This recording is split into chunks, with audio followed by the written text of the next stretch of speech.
Sekalian, terima kasih telah menyaksikan channel YouTube saya ini. Semoga kita semua dalam keadaan sehat selalu dan diberkati oleh Tuhan kita Yesus Kristus.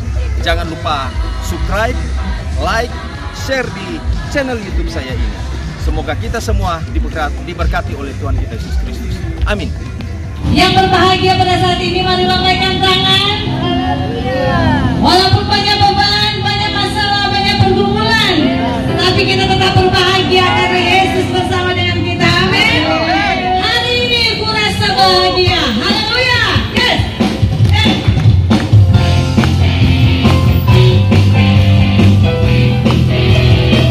Amin. Ekspresikan rasa bahagiamu di hadapan Tuhan dan di hadapan kita semua. Hari ini ku rasa bahagia berkumpul bersama.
dalam Tuhan kita Yesus Kristus.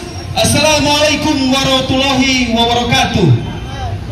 Pertama-tama kami atas nama Komando Pasukan Kristus Mission mengucapkan terima kasih karena telah memberikan kesempatan bagi kami untuk menyampaikan Injil. Kalau dalam bahasa Ibraninya disebut Besorat. Memang waktunya kita sebagai manusia harus mendengarkan yang namanya Injil. Injil adalah berita gembira. Injil adalah berita sukacita. Sehingga orang itu berbondong-bondong mencari tahu apa itu Injil itu. Yesus Kristus adalah jalan satu-satunya agar supaya manusia bisa melihat yang namanya keselamatan. Keselamatan itu hanya ada di dalam Yesus Kristus. Tanpa Yesus Kristus, maka manusia tidak akan memperoleh namanya keselamatan. Roma 10 ayat 9 mengatakan, ketika kita mengaku dengan mulut bahwa Yesus adalah Tuhan dan percaya dalam hati bahwa Allah telah membangkitkan Dia dari antara orang mati, maka kita akan diselamatkan. Kalau keselamatan itu hanya ada di dalam Yesus Kristus, tidak ada di luar Tuhan Yesus Kristus, manusia akan diselamatkan. Kita bersyukur, berterima kasih, kita masih hidup di negara Indonesia ini. Apa yang harus kita lakukan sebagai orang yang percaya akan Tuhan? Kita harus lebih mendekatkan diri kepada Tuhan. Waktu yang Tuhan berikan dalam kehidupan kita harus kita gunakan sebaik-baiknya. Bapak Ibu Saudara sekalian, coba kita perhatikan. Di mana-mana terjadi perang dunia, itu sudah dicatat di dalam Matius 24. Bangsa akan melawan bangsa, kerajaan akan melawan kerajaan, dan kasih sudah mulai tawar. Peperangan ini terjadi, semuanya itu adalah rencana Tuhan. Peperangan ini ada terjadi agar supaya manusia berbalik kembali ke jalan yang benar. Sudah banyak dosa yang melingkupi manusia. Karena apa? Manusia itu tidak sadar. Harus kita sadar, karena waktunya, saatnya kita harus kembali ke jalan Tuhan. Yesus adalah jaminan keselamatan itu. Tujuan Tuhan Yesus mati di kayu salib agar supaya manusia bisa memperoleh keselamatan. Kemegahan, kemuliaan hanya ada di dalam Yesus Kristus. Mau cari jalan keselamatan yang mana? Semuanya itu hanya ada di dalam Yesus Kristus. Tuhan Yesus memberikan kesempatan bagi kita manusia agar supaya manusia itu datang kepadanya. Dan Tuhan Yesus ini bukan milik cuma orang Kristen, tetapi Dia adalah milik segala bangsa. Dia adalah milik semua agama, karena Dia mencintai Bapak Ibu Saudara sekalian. Kami Komando Pasukan Kristus Mission menyampaikan, mewartakan firman ini bukan karena kami orang Kristen, tetapi kami mencintai Bapak Ibu Saudara sekalian agar supaya mendengarkan kabar berita gembira ini. Jadi yang tadi telah disampaikan oleh hamba Tuhan tentang firman Tuhan, coba kita lihat di mana-mana ada penginjilan jalanan, berarti berawas-awas. Waktu Tuhan sudah mulai dekat. Kita harus mempersiapkan diri kita, memberikan diri kita seutuhnya kepada Tuhan. Tuhan Yesus mengatakan dalam bahasa aslinya, dalam bahasa Yunani, ego eimi hehodos kai he alateia kai soe odes arketai proston patere eimenemo, akulah jalan kebenaran dan hidup. Tidak ada seorang pun yang dapat sampai kepada Bapa tanpa melalui Yesus Kristus, karena keselamatan hanya ada di dalam Yesus Kristus. Yesus adalah Sang Firman yang hidup. Dia diutus oleh Bapa agar supaya manusia bisa memperoleh keselamatan. Roma 3 ayat 23, karena semua manusia telah berbuat dosa dan hilang kemuliaan Allah. Itulah yang orang udah cari sebagai manusia. Dulunya orang bisa mendengar suara Allah, bisa berbincang-bincang dengan Allah ketika manusia pertama Adam dan Hawa. Tetapi karena hilang kodrat ilahi itu, makanya Ibrani 12 ayat 14 mengatakan, berusahalah hidup damai dengan semua orang dan kejarlah kekudusan, sebab tanpa kekudusan seorang tidak bisa melihat Tuhan. Kembali, Yesus adalah jalan keselamatan. Bapak Ibu Saudara sekalian, orang sudah melewati Paskah. Yesus telah mati untuk kita, Dia bangkit untuk kita. Ketika Dia mati di 33 Masehi, disitulah lahirnya gereja. Para rasul, para murid Yesus, mereka berusaha menyampaikan pesoran ini agar supaya mereka yang bukan Yahudi itu bisa sampai Injil ini. Sehingga 1 Korintus 1 ayat 24 mengatakan, tetapi bagi mereka yang dipanggil, baik Yahudi maupun bukan Yahudi, Kristus adalah kekuatan Allah dan hikmat Allah. Para bapak-bapak gereja mati-matian menyampaikan firman Tuhan, menyampaikan Injil itu agar supaya orang bisa kembali ke jalan benar, melihat Yesus sang firman. Dialah satu-satunya juru selamat manusia. Kalau Tuhan Yesus tidak mati, kita tidak akan mendapatkan, memperoleh keselamatan lewat kematiannya di kayu salib.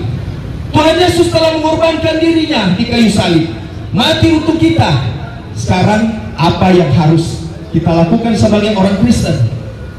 Bagaimana salib yang kita pikul? Di dalam Galatia 5 ayat 24, barang siapa menjadi milik Kristus Yesus, ia harus menyalibkan keinginan daging. Menyalibkan keinginan daging. Orang harus melepaskan dosa kita. Stop jodoh orang pembawa marah. Stop jodoh orang penakal, bapak hugel istilah orang bilang. Lepaskan semuanya itu. Mau menyampaikan firman ini tidak gampang. Menyampaikan firman Tuhan ini memang betul-betul harus hidup benar di mata Tuhan. Hiduplah yang benar di mata Tuhan. Karena bukan cuma menyampaikan firman, tetapi cara hidup kita harus benar. Berusaha hidup damai dengan semua orang, baku-baku sayang, baku-baku baik. Gak usah cuma baklae. Orang-orang Manado, orang-orang Sulawesi Utara diikat dalam satu persatuan, kekeluargaan dan kegotong royongan. Itu yang harus kita jaga. Jangan kita sendiri yang menjadi contoh, tetapi bahwa kita orang Sulawesi Utara dikenal di mana-mana. Rasa kekeluargaan, rasa kegotong royongan. Bahkan orang kenal Sulawesi Utara itu orang yang baik, ramah, santuy. Disinilah kita bukan jadi pencitraan saja. Kembali lagi, barang siapa menjadi milik Kristus Yesus, ya harus menyalibkan keinginan daging dari segala perbuatan hawa nafsu. Tidak gampang menyampaikan, karena Roma 10 ayat 17 mengatakan iman timbul dari pendengaran, dan pendengaran akan firman Kristus. Berarti harus menghasilkan buah-buah yang baik. Buah-buahnya seperti apa? Buah-buah pertobatan. Mencintai Tuhan dengan sungguh-sungguh. Kasihilah Tuhan Allahmu dengan segenap hatimu, dan dengan segenap jiwamu, dan dengan segenap akal budimu. Ketika kita mencintai Tuhan, baru kita mencintai Tuhan. Kasihlah sesamamu manusia seperti dirimu sendiri. Tidak memandang agama, tidak memandang ras, tidak memandang antar golongan, tetapi kita satu keluarga di dalam Yesus Kristus.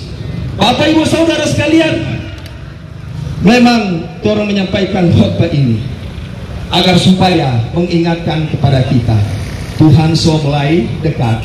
Jangan sampai Tuhan sendiri, seorang Kristen kesian, so banyak menyampaikan firman Tuhan penaman, tidak ada di kitab kehidupan. Sehingga waktu 20 ayat 15 dikatakan, dan setiap orang yang tidak ditemukan namanya tertulis dalam kitab kehidupan itu, dia akan dilemparkan atau dicampakkan ke dalam lautan api. Itu adalah neraka. Hiduplah yang benar, hiduplah yang sungguh-sungguh. Semoga ini penyampaian firman Tuhan yang pendek ini memberkati kita semua. Galatia 2 ayat 20 mengatakan, namun aku hidup, tetapi bukan aku sendiri yang hidup, melainkan Kristus yang hidup di dalam aku. Saya tutup di dalam Yohanes 3 ayat 30. Biarlah dia semakin besar, kita semakin kecil. Biarlah dia semakin bertambah-tambah, kita semakin berkurang-kurang. Nama Yesus yang dipuji, dimuliakan, disembah. Shalom Aleluia Hamashiach Kristos Anesti Alitos Anesti. Amin.